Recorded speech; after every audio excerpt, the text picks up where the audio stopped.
berjanji di hadapan Tuhan, hamba Tuhan dan penyembah Tuhan, hanya firman Allah yang hidup, yang benar, dan yang sempurna yang mengelola kita. Di dalam iman ada hidup kami mendengarnya, di dalam nama Bapa dan Roh Kudus, di dalam nama Tuhan Yesus Kristus. Dapat dikatakan amin. Di nama Tuhan, haleluya. Apa kabar semuanya? Luar biasa, dahsyat, hebat, ajaib Tuhan kita. Amin. Puji nama Tuhan.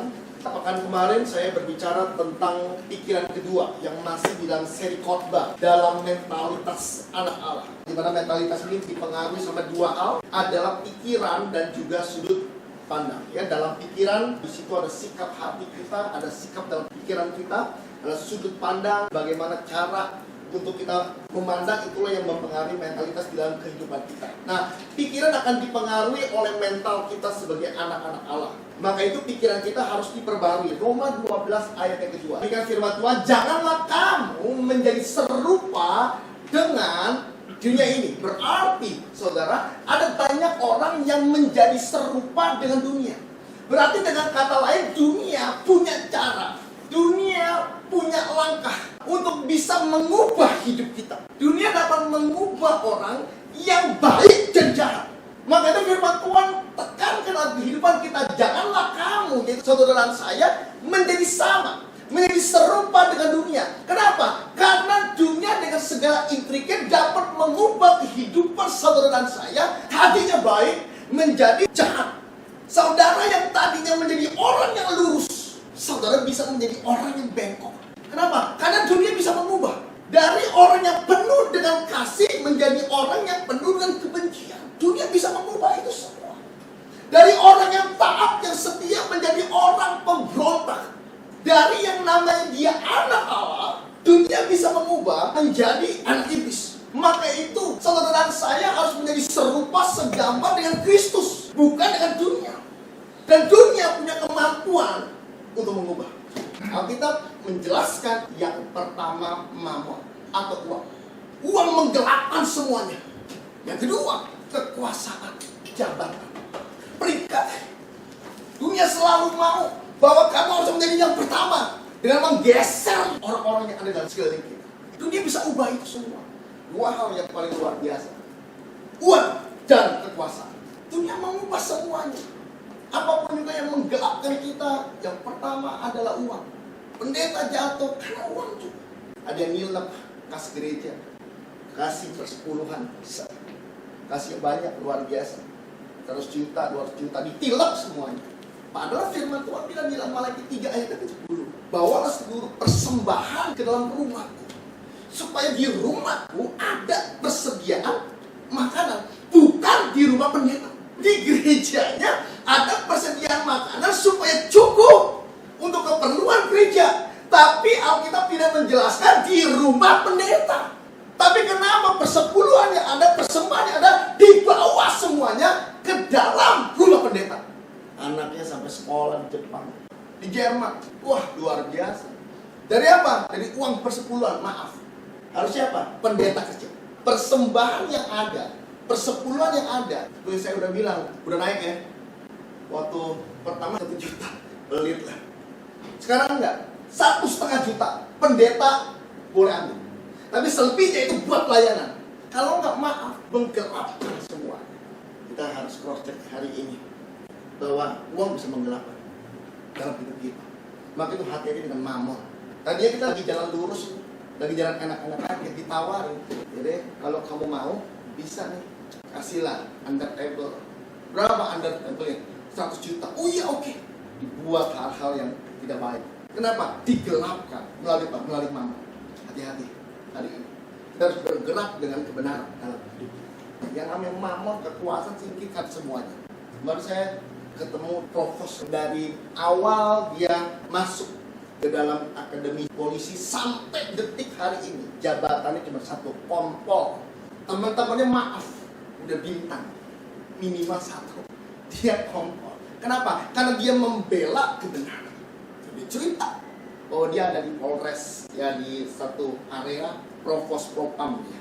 Nah, saudara maaf, kalau pada waktu ada perkara dan dia lagi tangani, dan ada orang yang di atasnya dia bilang, stop, tunduk. Kalau tidak tunduk, jadinya seperti dia. Jabatannya kompol. Berapa? 18 tahun tetap jadi kompol. Kenapa? Nggak ngikutin aturan. Kalau atasan bilang stop, harus stop. Tapi dia bilang bahwa Pak, ini kalau saya stop, ini tidak benar, tidak baik. Maaf, bisa. Nggak naik jabatan. Tetap sampai detik hari ini kompol. Hati-hati dengan uang dan dengan kekuasaan. Ini benar. Meskipun salah, harus mengikuti. Kalau tidak, dipecat. Kebenaran hari ini sudah dipermainkan, saudara. Hari ini, saudara saya harus menjadi serupa dengan Tuhan. Saudara saya harus selaras dengan Tuhan. Kenapa? Karena dunia maaf, menjanjikan hal-hal yang tidak masuk akal, menjanjikan hal-hal yang kotor di dalam kehidupan. Suap penyuap, ya, bohong, palsu, memalsukan. Itu dunia. Hari ini kita harus bergerak. Saya hanya hidup untuk Tuhan, dan saya mau hidup lewat kebenaran firman. Ini penting di dalam hidup kita. Ini mentalitas dalam hidup kita.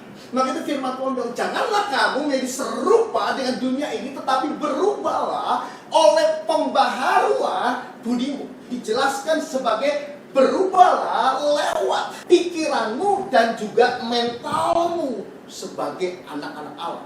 Jadi saudara dan saya harus berubah. Dunia tidak pernah bisa berubah. Saudara dan saya harus berubah. Dengan engkau berubah, saya percaya bahwa dunia akan mengubah. Karena dia melihat bahwa ada seseorang yang berubah. Ini penting buat kita. Bergerak sesuai dengan kebenaran firman. Tidak lain, tidak bukan ada kebenaran, dan tidak lain, tidak bukan adalah firman yang hari ini ada dalam kehidupan saya. Dunia tidak berubah, nggak ada masalah. Ubah hidup kita supaya dunia berubah. Nah, saudara, bagaimana caranya agar kita bisa berubah? Saya percaya bahwa perubahan, pembaruan budi dan juga pikiran itu harus dimulai, nggak boleh menunggu perubahan dunia dulu baru engkau berubah. Kenapa? Karena dunia tidak mungkin berubah. Karena kehidupanmu berubah, pikiranmu berubah, mentalmu berubah. Saya percaya bahwa dunia akan melihat suatu perubahan, dan dunia akan mengikuti perubahan-perubahan di dalam kehidupan kita sebagai orang-orang percaya. Titus 3 ayat yang kelima. Demikian firman Tuhan. Pada waktu itu, Dia telah menyelamatkan kita bukan karena perbuatan baik yang telah kita lakukan, tetapi oleh rahmat-Nya, oleh permandian kelahiran kembali, suatu pertobatan, firman Tuhan bilang, dan oleh pembaharuan yang dikerjakan oleh Roh Kudus. Pembaruan yang dikerjakan oleh Roh Kudus. Pembaruan yang seperti apa, Pak? Pembaruan di dalam pikiranmu, di dalam mentalmu. Yang diperbarui itu semua dikerjakan oleh Roh Kudus. Bukan oleh saya, tapi oleh Roh Kudus yang mengerjakan di dalam kehidupan saya. Jadi segala pikiran saya, entah itu pikiran yang kedua, saya percaya bisa dipatahkan semuanya dengan pembaruan yang dikerjakan oleh Roh Kudus. Kalau kita mau berubah, dikerjakannya oleh Roh Kudus, bukan oleh saya. Kalau oleh saya nggak pernah bisa berubah.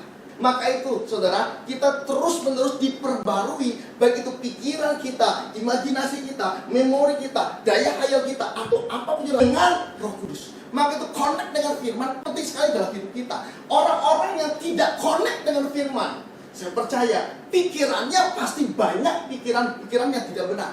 Pikirannya pasti banyak dengan pikiran-pikiran yang melenceng. Pikirannya pasti banyak dengan pikiran yang jahat dalam hidupnya.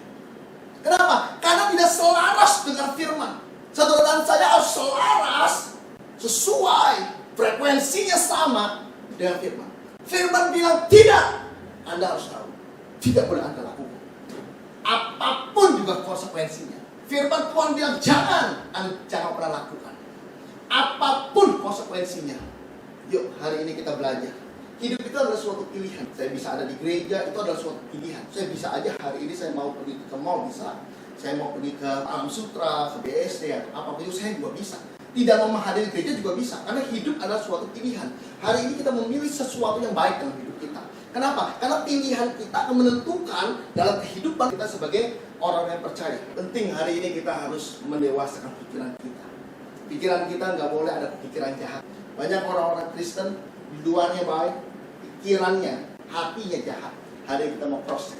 Saya punya hati yang jahatnya, lalu pikiran saya yang jahat tidak. Kalau sampai ada, singkirkan semuanya. Kenapa? Karena itu tidak baik, tidak selaras dengan firman. Kolose 3 ayat yang pertama sampai ayat yang kedua dengan firman Tuhan. Karena itu kalau kamu dibangkitkan bersama-sama dengan Kristus, carilah perkara yang di atas, di mana Kristus ada duduk di sebelah kanan Allah. Carilah perkara yang di atas. Pikirkanlah perkara-perkara yang di atas, di mana Kristus ada. Jadi di atas di mana Kristus ada, pikiranmu harus kau selaraskan dengan firman, di mana Kristus juga duduk di sebelah kanan Allah. Ayat yang kedua, pikirkanlah perkara yang di atas, bukan yang di bumi.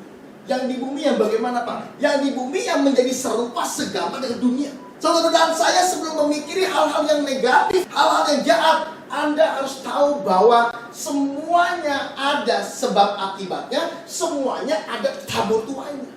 Jangan enak-enak aja kita. Wah, saya berbuat jahat, Pak, enak, Pak. Oh enggak, ada satu hukum, namanya hukum tabur tuai. Setiap agama ngajarin. Googleisme, aliran baru, ya, aliran zaman no, dipercaya sebagai kepercayaan baru, namanya Googleisme. Percaya tabur tuai. Apa yang kita tabur, itu yang kita tuai. Nabur yang baik, hasilnya baik. Nabur yang jahat, hasilnya pasti jahat. Hasilnya kita pasti akan menerima yang jahat, di mana yang jahat yang kita tabur sudah bertumbuh dalam hidup kita. Jadi gini, segala sesuatu yang kita tuai, baik itu jahat maupun baik, sudah bertumbuh. Itulah tabur tuai. Mungkin hari ini kondisi saya seperti saat ini karena taburan-taburan yang tidak baik dalam hidup kita. Menabur kebencian, munculnya bukan hanya kebencian, tapi dendam yang membuat hari ini kita nggak bisa mengampuni dan kita pasti akan terjebak. Menabur hal-hal yang tidak baik, yang tidak kudus, kita akan menerima hal-hal yang tidak baik, yang tidak kudus, dan sudah bertumbuh itu semua. Menabur yang namanya perzinahan, perselingkuhan, nanti kita akan menuai yang namanya aborsi, dan kita akan menjadi pembunuh. Semua ada tabur dan juga tuainya. Maka itu firman Tuhan bilang, pikirkan perkara yang di atas, bukan yang di bumi. Bukan yang saat ini enak, saudara. Bukan yang sementara doang. Jangan sampai hari ini hidup kita tanpa arah, hidup kita liar. Kenapa hidup kita liar, Pak? Karena hidup kita nggak sesuai dengan firman. Seorang pembalap motor, kalau dia tidak balapan di track yang benar, dia pembalap liar. Ini kata Hotman Sitompul. Seorang petinju, kalau dia bukan bertinju di atas ring, dia petinju liar, namanya adalah preman. Sama.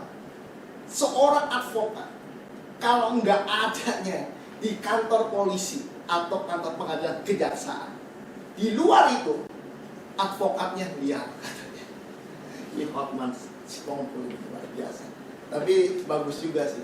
Seorang pendeta, maaf, kalau tidak sesuai dengan kebenaran firman, lihat, compare-nya apa? Firman, tidak ada lagi yang lain. Kalau dia kompromi, maaf, ini pendeta liar. Jangan ikuti pendeta liar. Bukan hanya domba saja yang liar, pendeta banyak liar juga, yang perlu ditolong. Pendeta kalau fokusnya sudah uang, liar. Ngomong di atas mimbar tentang duit dan duit aja, liar. Pendeta tidak sesuai dengan firman, liar. Siapapun juga dia. Saya pernah jadi pendeta liar masalah. Di luar firman, doain orang rebah, itu liar itu. Orang didoain, datang, ya kalau udah gini-gini semuanya doakan, tiup-tiup. Pendeta liar itu. Mau diakui sebagai pendeta, penuh dengan urapan. Pak, bisa melayani, Pak. Aduh, saya udah full 2023 aja, tapi bulannya bulan Desember. 2022 aja belum habis. 2021 aja kita masih jalanin. 2023. Tapi maaf, kalau yang telepon adalah yang punya mall Pondok Indah. Halo Pak Andri, apa kabar? Baik, Pak. Pak, bisa layanin di rumah saya, Pak. Rumahnya di mana, Pak? Lotus Palace, Pantai Indah Kapuk. Oh iya, Pak. Kira-kira Pak Andri bisa? Sekarang juga bisa. Aneh ya. Kalau yang nyuruh nggak ada duitnya atau di pelosok, dia bilang 2023 aja bisanya. Di luar firman, no. Apapun juga, meskipun dia bisa khotbah hebat, Meskipun dia bisa main musik, meskipun dia bisa melayani atau apapun juga hebat luar biasa, maaf menurut saya lihat. Kalau fokusnya cuma uang lihat. Fokusnya pengakuan pun lihat. Mau jabatan pendeta. Pak, tahu nggak si ini Pak? Iya, dulu saya pernah angkat dia, ya kan? Pak, duit saya ditilep Pak. Ya Allah, duit ditilep. Yang ngangkat saat itu adalah saya. Begitu sekarang saya udah ketemu. Kemarin ada yang minta lagi, Pak, tolong Pak, saya mau jadi hamba Tuhan. Saya S1, S2, S3 sebenarnya nggak penting buat saya. Hidup benar dulu di hadapan Tuhan. Jadi pendeta nggak boleh lihat, harus sesuai dengan firman. Jadi pelayan Tuhan pun tidak boleh lihat, harus sesuai dengan firman. Bukan pelayanan karena ada duitnya. Main keyboard, singer, song leader, kalau dikasih uang, dikasih PK. Nggak ada PK, muntah mundur tanpa berita. Di kontak-kontak kagak bisa. Pendeta juga sama. Saya kontak-kontak, Pak, kapan Pak bisa melayani lagi Pak? Aduh Pak Andre, saya full Pak. Bayangin, full kata dia. Full itu saya tidak yakin itu. Kenapa? Kalau waktu saat itu khotbah PK-nya kurang. Hari ini saudara dan saya datang melayani Tuhan dengan sepenuh hati kita.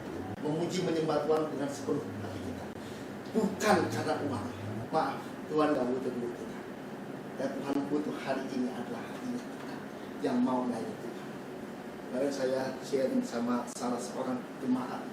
Kasihan sekali, jemaat ini COVID. Maaf, kalau untuk urusan duit mungkin bukan miliaran lagi lah.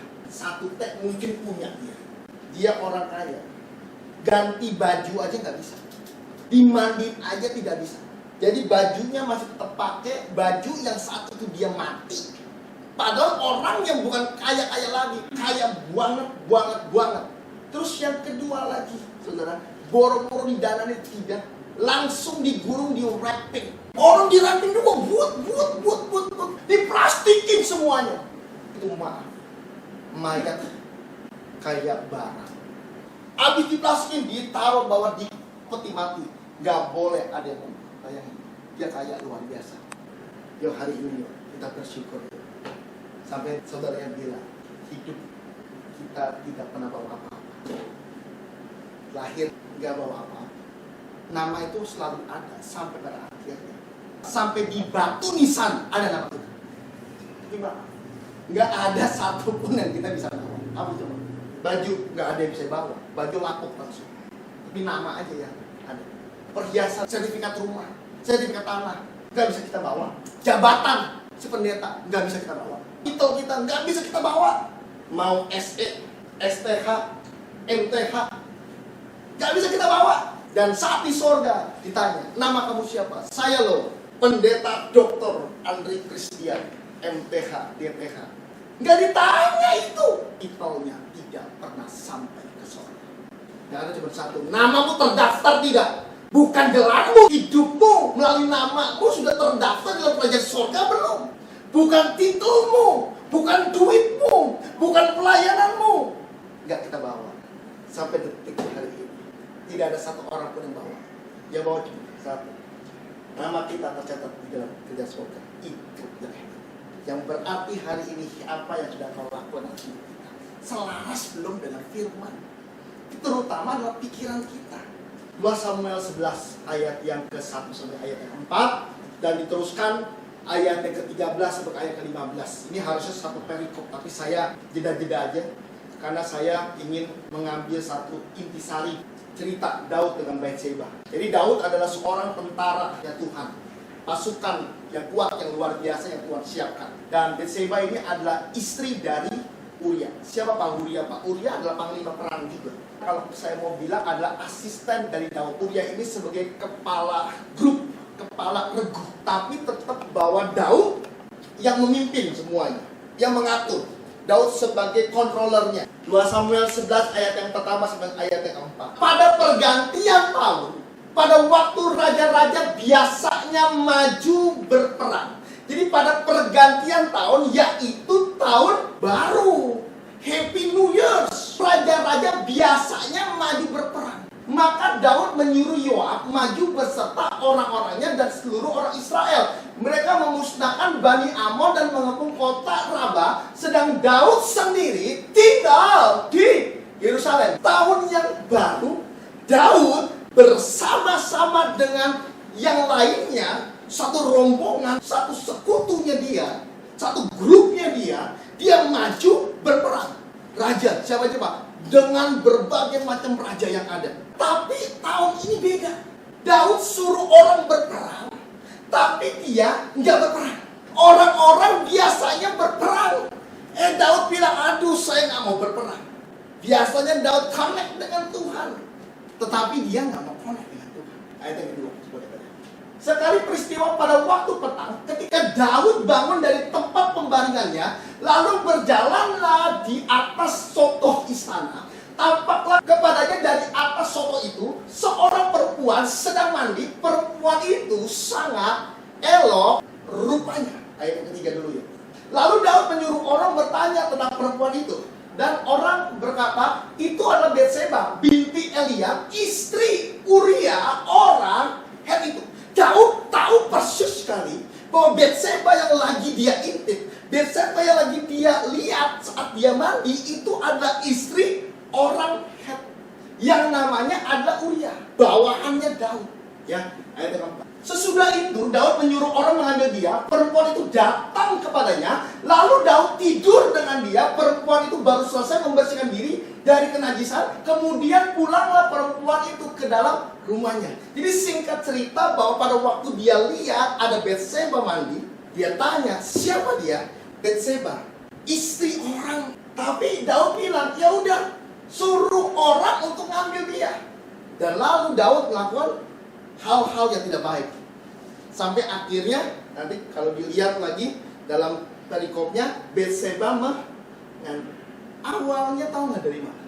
Biasanya raja-raja berperang saat pergantian tahun. Daud tinggal sendiri. Biasanya saya baca firman, karena saya tidak baca firman, biasanya saya melakukan hal-hal yang baik, yang benar, karena saya diiming-imingin dengan uang. Saya nggak melakukan hal yang baik dan benar, dan akhirnya saya jatuh.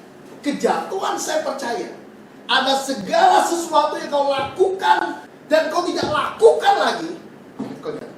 Terutama baca firman. Orang Kristen tanpa baca firman bukan Kristen. Kalau orang Kristen harusnya hidupnya connect dengan Tuhan. Ada suatu kemanunggalan dengan Allah itu sendiri. Baca firman, baca firman, baca firman. Pak, kenapa saya jatuh, Pak? Karena yang biasa yang kau lakukan yang baik, yang kau melakukan hal yang tidak baik, keluar dari biasanya. Biasanya saya doa bareng-bareng sama suami saya, sama istri saya. Nggak doa, jatuh. Daud jatuh. Dan setelah dia jatuh dengan baik-baik, ini bukan pikiran kedua lagi, ada pikiran ketiga, keempat, luar biasa. Dia tanya, siapa itu? Betseba, istri orang Het. Dia berpikir, istri orang Het, namanya sih Uria. Biarin aja lah, dia masih bawahan saya. Pikiran kedua masuk, pikiran ketiga masuk semuanya. 2 Samuel 11 ayat ke-15, demikian firman Tuhan. Ditulisnya dalam surat itu demikianlah, tempatkanlah Uria di barisan depan dalam pertempuran yang paling hebat. Kemudian kamu mengundurkan diri daripadanya supaya ia mati terbunuh. Ini pikiran jahatnya Daud. Pada waktu dia tahu bahwa Betseba itu mengandung anaknya, Daud punya pikiran yang jahat. Tempatkan Uria, orang Het itu, di barisan paling depan. Matilah pastilah. Pikiran jahatnya Daud luar biasa. Padahal kalau Anda lihat perjalanan hidupnya Daud luar biasa. Daud ini yang menulis 80% Mazmur. Dia tulis, memuji penyembah. Setiap kata-kata yang ada di Mazmur itu ada lagunya semuanya. Dia tulis Mazmur luar biasa. Tapi satu hal, pikiran jahat. Udah ngambil istri orang, harusnya dia bertobat. Tapi dia enggak, dia lanjutin lagi. Tempatkan Uria yang paling depan. Supaya apa? Supaya mati terbunuh. Kenapa? Karena dia punya pikiran jahat. Bunuh suami. Pembunuhannya berencana, terukur. Kenapa pakai terukur, Pak? Iyalah, dia udah ngukur masalahnya. Kalau Uria ditempatkan di barisan paling belakang, gak mati.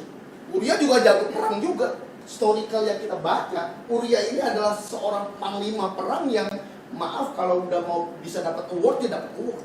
Tapi maaf, orang yang udah dapat award pun kalau disodori di depan pasti mati masalahnya.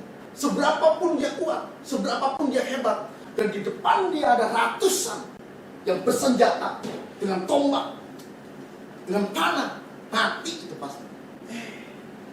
Daud berencana, terukur, dia ukur Uria pasti mati.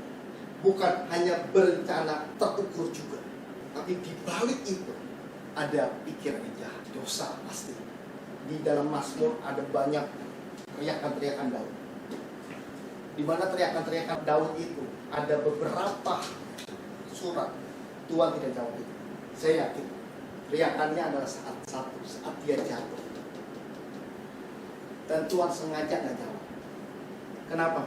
Karena maaf, udah berencana untuk membunuh dan juga terukur juga. Tempatkan dengan paling depan supaya apa? Supaya Uria mati. Pas. Hebatnya lagi, Daud bunuh Uria tidak menggunakan tangan dia, tapi dia bunuh Uria dengan menggunakan tangan orang lain, yaitu tangan musuhnya, sehingga dia bebas dari kesalahan cuci tangan. Hati-hati dengan pikiran kedua yang mengundang pikiran jahat. Padahal satu hal, Daud ya raja yang hebat, yang luar biasa, tapi punya loh pikiran yang tidak baik, punya loh pikiran untuk menghabisi orang. Seringkali kita punya loh pikiran jahat itu. Kejahatan itu ada di dalam hatinya kita. Ketika ada di dalam hatinya kita, itu akan diantulkan ke dalam pikiran kita, baru diproyeksikan di dalam perbuatan kita. Lukas 5 ayat ke-22 dulu ya. Ya, dan dengan firman Tuhan, akan tetapi Yesus mengetahui pikiran mereka, lalu berkata kepada mereka, apakah yang kamu pikirkan di dalam hati? Ternyata, saudara, hati kita yang mengendalikan semuanya. Hati kita jahat akan memantulkan pikiran yang jahat. Pikiran yang jahat akan memancarkan suatu perbuatan yang jahat. Jadi sebelum kita berpikir nih, hatinya nih kalau udah jahat, pikirannya pasti jahat. Hatinya kalau udah benci, pikirannya pasti benci. Ketika sudah benci, dia pancarkan melalui perbuatan yang jahat. Kalau hati kita nggak mau berdamai, sampai kapanpun juga pikiran kita sama. Kenapa? Karena semuanya munculnya dari hati. Kalau hati kita nggak mau tolong orang, akhirnya tapi kita tolong juga, Pak. Tapi tidak dalam hati kita akan menjadi apa? Batu sandungan. Bersihkan hari ini hatinya kita. Ini penting sekali dalam hidup kita. Nah, dikerjakan sama siapa? Firman Tuhan bilang, pembaruan itu di dalam pikiranmu, di dalam mentalmu, di dalam hatimu dikerjakan oleh Roh Kudus. Apakah yang kamu pikirkan di dalam hati? Siapa ini? Orang-orang Farisi, orang-orang Saduki, ahli-ahli Taurat. Itu cuma ada 3 orang aja itu. Itu yang ganggu Yesus adalah orang Kristen semuanya. Kenapa? Hatinya jahat. Kalau hatinya jahat, pikirannya pasti jahat. Pikirannya jahat pasti akan memancarkan suatu perbuatan-perbuatan yang jahat. Termasuk juga Daud. Di hatinya udah jahat. Ada suatu kejahatan yang tersembunyi. Maka itu pikirannya ikut-ikutan memantulkan hal-hal yang jahat. Dan akhirnya ada suatu perbuatan yang jahat. Dibersihin yuk hatinya kita. 2 Korintus 10 ayat yang ke-5.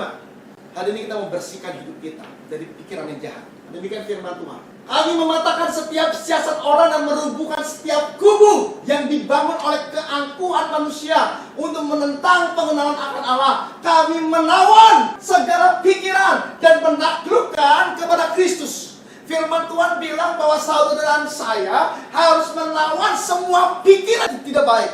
Saudara saya harus menghancurkan, harus menghindari semua pikiran-pikiran yang tidak baik, pikiran-pikiran yang jahat dalam hidup kita. Entah itu kebencian, entah itu sakit hati, entah itu akar pahit, entah itu dendam, egois, atau apapun. Saudara saya harus menawan semua pikiran-pikiran itu semuanya dan menaklukkan sama firman. Segala pikiran itu selingkuh, taklukkan semuanya di hadapan Tuhan. Pikiran buat cerai Pak, taklukkan di hadapan Tuhan. Pikiran untuk pemberontak, taklukkan di hadapan Tuhan. Pikiran untuk jahat, untuk maling, untuk korupsi, taklukkan semua di hadapan Tuhan. Ini penting sekali. Kenapa? Kalau kita nggak menaklukkan semua pikiran ini, dan pikiran ini akan membuat sesuatu yang jahat lewat perbuatan kita. Percuma hari ini kita dengar firman. Bahkan maaf, yang sekolahnya sekolah teologi, kalau kita nggak bisa naklukin pikiran kita, jemaat harus dipelengkapi. Ya, tapi maaf, bukan cuma untuk saya nih ngerti Alkitab loh, saya hebat Alkitab loh, punya sarjana teologi loh, bukan begitunya. Tapi apa? Untuk memperlengkapi supaya apa? Supaya kita nggak dibodohi, supaya kita menjadi jemaat-jemaat yang kritis di hadapan Tuhan, yang tahu kebenaran yang benar-benar di hadapan Tuhan, bukan kebenaran yang dipalsukan atau yang dipertimbangkan dalam firman. Banyak kebenaran yang dipertimbangkan di dalam firman. Bahkan itu banyak ayat-ayat diambil sepotong-sepotong apa? Untuk mendukung pertimbangan hidup kita. Gak boleh. Hidup kita salah ya salah. Firman sebagai tali sifat. Tali sifat itu adalah yang pada waktu kita taruh dia ada dimanapun juga, dia akan menuju pada satu titik, yang dimana titik itu ada titik yang benar, yang tengah, dan yang lurus. Itu namanya adalah tali sifat. Filipi 4 ayat yang 9. Dan apa yang telah kamu pelajari? Banyak hal yang telah kita pelajari, yaitu apa? Firman Tuhan tentunya. Dan yang telah kamu terima, firman yang telah kita pelajari, yaitu sekolah Alkitab teologia, yang telah kita terima juga sebagai suatu dasar dalam kehidupan kita, dan yang telah kamu dengar dari pembelajaran khotbah-khotbah, dan apa yang telah kamu lihat daripadaku, lakukanlah itu. Maaf, yang Anda pelajari banyak, yang Anda lihat banyak, yang Anda terima banyak. Mungkin ada masuk sekolah Alkitab, punya gelar dan lain-lain semuanya. Tapi yang terakhir yang penting adalah satu, lakukan itu semua. Kalau nggak dilakuin, percuma. Sami mawon kalau kita tidak lakukan. Lakukan semuanya itu yang baik di dalam hidup kita, yang kita pelajarin, yang ada dalam hidup kita. Lakukan semuanya itu. Dan tentunya melakukan juga yang benar. Dan harus tahu, kalau dia salah, bilang kalau dia salah. Tidak boleh, iya kamu sebenarnya sih nggak salah, tapi kamu kurang aja. Enggak. Kalau dia salah, kamu katakan bahwa salah. Nggak bisa bercabang. Lakukan semuanya itu. Apa yang pernah kita dengar, terima khotbah-khotbah, pengajaran, ya, training center atau apapun juga, pembelajaran baik itu di sekolah, kuliah, dengan segala jurusan yang ada, kita terima semua hal yang baik dari agama, dari ibu kita, dari mama kita, dari semuanya nasihat-nasihat dalam hidup kita. Yang terakhir, lakukanlah. Kalau nggak dilakuin Pak, no, tidak ada artinya. Yuk, hari ini pikiran kita mau bersih di hadapan Tuhan. Pikiran kita mau memiliki pikiran yang baik, pikiran yang selaras dengan firman. Hari ini cross check. Bilang Tuhan, kerjakan hari ini pembaruan di hati saya, pembaruan di dalam pikiran saya, pembaruan di dalam mental saya, sehingga saya menjadi serupa segambar dengan Tuhan dan bukan dengan dunia ini. Tuhan semua puji. Hari ini juga saya kedatangan dari Kerawang ya Pak ya. Bapaknya dari Kerawang, luar biasa sekali bisa hadir di tempat ini. Pak siapa ya? Saya lupa. Siapa Bu? Apa? Pak Edi Supriyatna. Oh ya, Pak Edi Supriyatna. Waktu pas saya pelajaran di Kerawang, tapi yang terakhir-terakhir ini saya ketemu cuma by phone doang. Singkat cerita aja, Pak Edi Supriyatna ini ada benjolan ya Bu ya?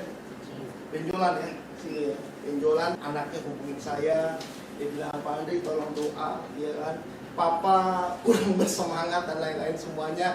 Dokter bilang harus dioperasi dan lain-lain semuanya. Tolong bantu dalam doa. Saya bilang ya saya membantu dalam doa. Sempat ngobrol juga, sempat doakan juga kami telepon. Dan kami juga sempat kirim ya Bu ya, sempat kirim ini ya, minyak sama air ya. Saya sempat kirim semuanya. Puji nama Tuhan luar biasa. Hari ini Kalau Anda lihat bahwa kuasanya Tuhan luar biasa melalui minyak urapan dan air kehidupan, bahwa benjolannya udah nggak ada, sembuh total. Amin. Puji nama Tuhan, luar biasa. Mujizat yang luar biasa. Dokter bilang bahwa harus dioperasi. Saya bilang omong kosong semuanya. Kenapa? Karena saya percaya perkataan dari Allah saya. Saya percaya perkataan daripada firman. Kalau saya ngikutin dokter, saya menjadi jemaat atau orang percaya atau anak Allah yang liar di hadapan Tuhan. Tapi kalau saat ini saya ngikutin apa kata firman Tuhan bilang bahwa sakit boleh ada, tapi aku Allah yang menyembuhkan. Percaya bahwa kita bisa lakukan perkara yang hebat dan luar biasa. Amin. Benjolan hilang karena Allah yang kita sembah hidup. Hari ini jangan pernah takut apapun di dalam hidup kita. Ya kan? Penyakit boleh ada, rintangan boleh ada, masalah boleh ada, tetapi kita punya Allah yang hidup, yang siap berperan di dalam kehidupan kita sebagai orang-orang percaya. Shinda karabaya sangkara patakan karabaya suara. Mengalir kuasa dari